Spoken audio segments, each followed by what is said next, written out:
Something just happened in Washington that the mainstream financial media is almost completely ignoring. A quiet but deliberate move. Not a tweet, not a press conference, not a headline, just a calculated shift in position that every single person holding XRP needs to understand right now. Because if you miss what this means, you might miss the biggest setup this asset has ever had. Stay with me. This one is important. What's up, everyone? John OG here. Welcome back to the channel. Or if you're new, welcome for the first time. This is Crypto John OG, where we don't chase prices, we don't scream about moonshots, and we don't waste your time with empty speculation. What we do is sit down, do the research, look at what's actually happening beneath the surface of this market, and break it down in a way that makes sense for real people making real decisions. That's been the standard on this channel since day one, and today is no different. Before we get into it, I have to be upfront with you the way I always am. Nothing in this video is financial advice. I am not a licensed financial advisor or investment professional of any kind. Everything I share here is purely for educational and informational purposes. Crypto markets are volatile. Prices move fast, conditions change, and there is always risk involved in any investment. You could lose money. Please do your own research. Speak to a qualified financial professional before making any decisions and never put in more than you can afford to lose. With that said, let's get into what's really going on. To understand the significance of what just happened, you have to go back and understand the relationship between the United States government and XRP over the last several years, because it has been one of the most complicated and consequential relationships in the entire history of cryptocurrency. And I mean that seriously, not as hyperbole, but as a factual statement about how this specific asset has been treated by the most powerful regulatory and legislative bodies in the world. When the SEC filed its lawsuit against Ripple Labs in December 2020, it sent a message that reverberated across the entire crypto industry. The message was simple and it was deliberate. The United States government, through its securities regulator, was drawing a line, and XRP was on the wrong side of that line.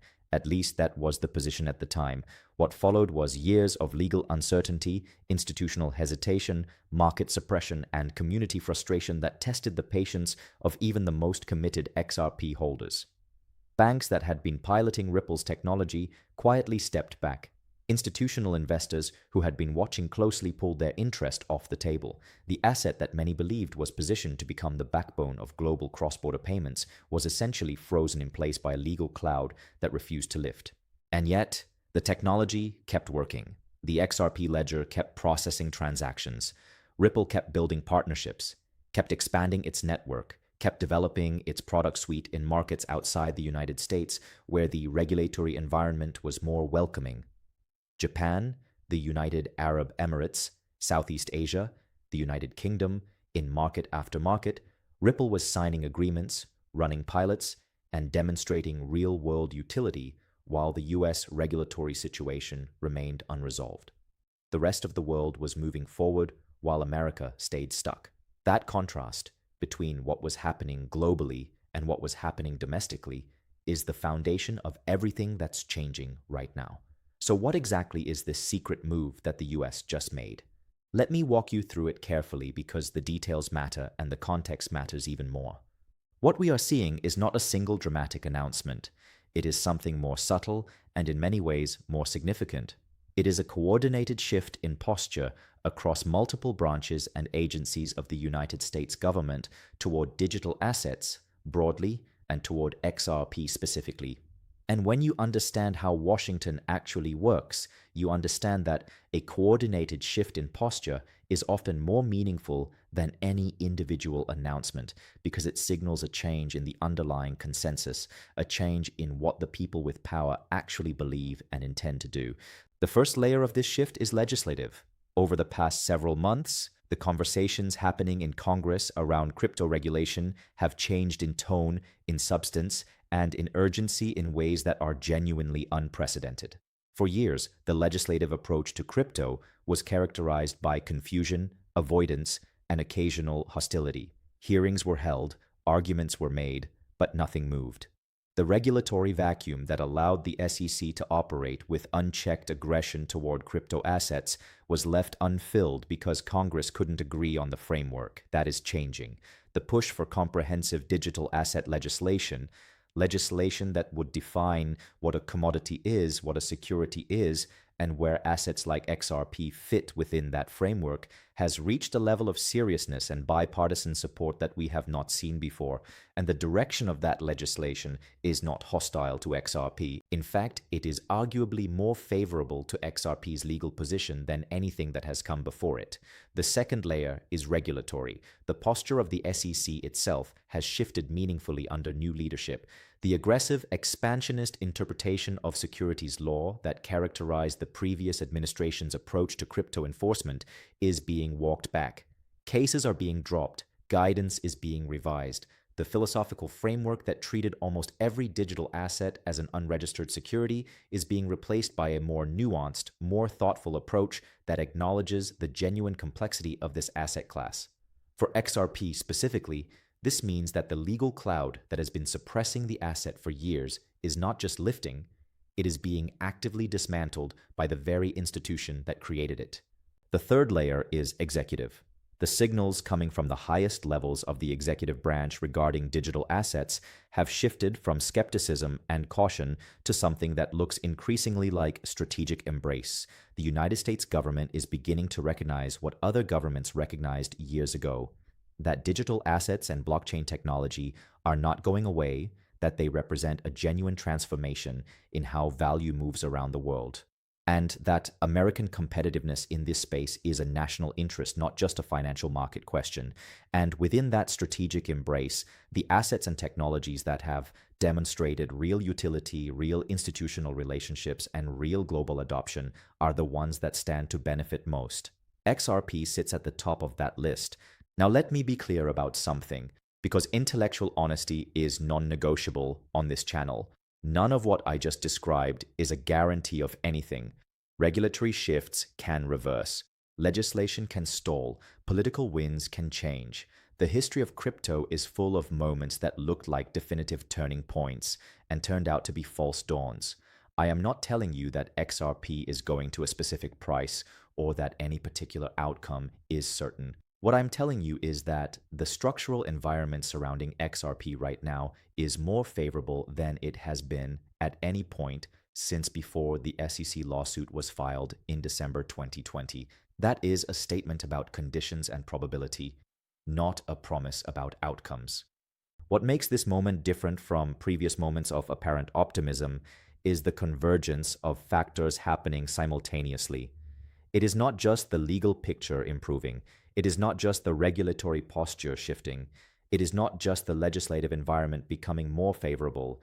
It is all of those things happening at the same time against a backdrop of genuine global adoption, growing institutional interest, and a macro environment that is increasingly receptive to digital assets as legitimate components of a diversified financial system. When you see that kind of convergence, you pay attention, you do your research, you think carefully about what it means for your own situation and your own decisions. Let's talk about what this means practically for the XRP ecosystem, because the policy and regulatory picture doesn't exist in a vacuum. It has direct real-world consequences for the technology, the adoption curve, and the network of institutions that are watching and waiting to move. The most immediate consequence of a more favorable US regulatory environment for XRP is institutional unlocking. There are banks, asset managers, payment processors, and financial technology companies operating in the United States right now that have been interested in Ripple's technology and in XRP as a bridge currency for years, but have been unable or unwilling to move forward because of the legal uncertainty. The moment that uncertainty resolves definitively, those institutions don't need to be convinced of the technology's value. They've already done the due diligence. They've already run the pilots. They've already built internal consensus around the use case. What they've been waiting for is the regulatory green light, and that green light is getting closer.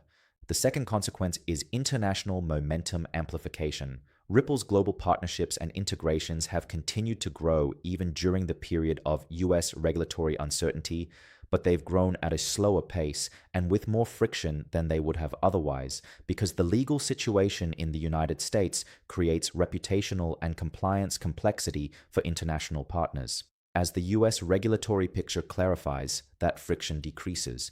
International partners who have been cautious about deepening their commitment to Ripple's technology become more willing to move forward aggressively. The global network effect that has always been central to XRP's value proposition accelerates.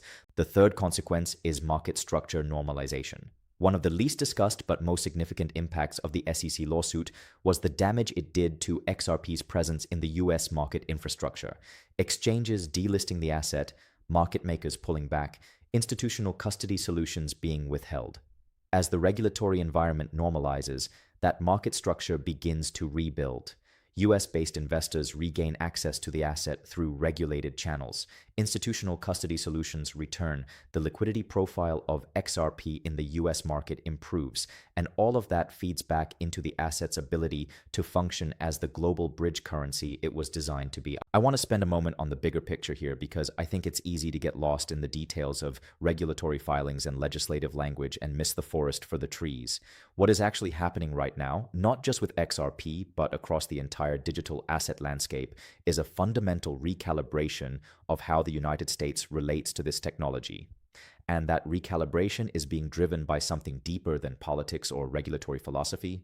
It is being driven by competitive reality. The United States watched while other countries built the infrastructure of digital finance.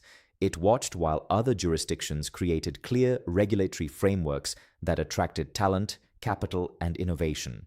It watched while the technology that American entrepreneurs and engineers largely invented got deployed and adopted at scale in markets where the regulatory environment was welcoming rather than hostile. And at some point, and we appear to be reaching that point right now, the people who make decisions in Washington looked at what was happening and decided that the cost of continued hostility was greater than the cost of engagement.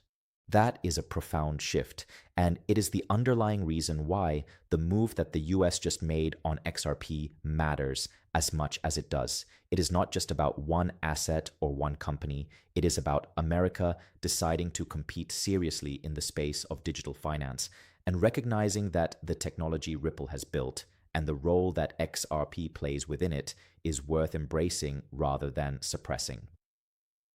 For the long-term XRP holders watching this, the people who have been in this through the lawsuit, through the delistings, through the years of uncertainty and frustration, I want to say something directly to you.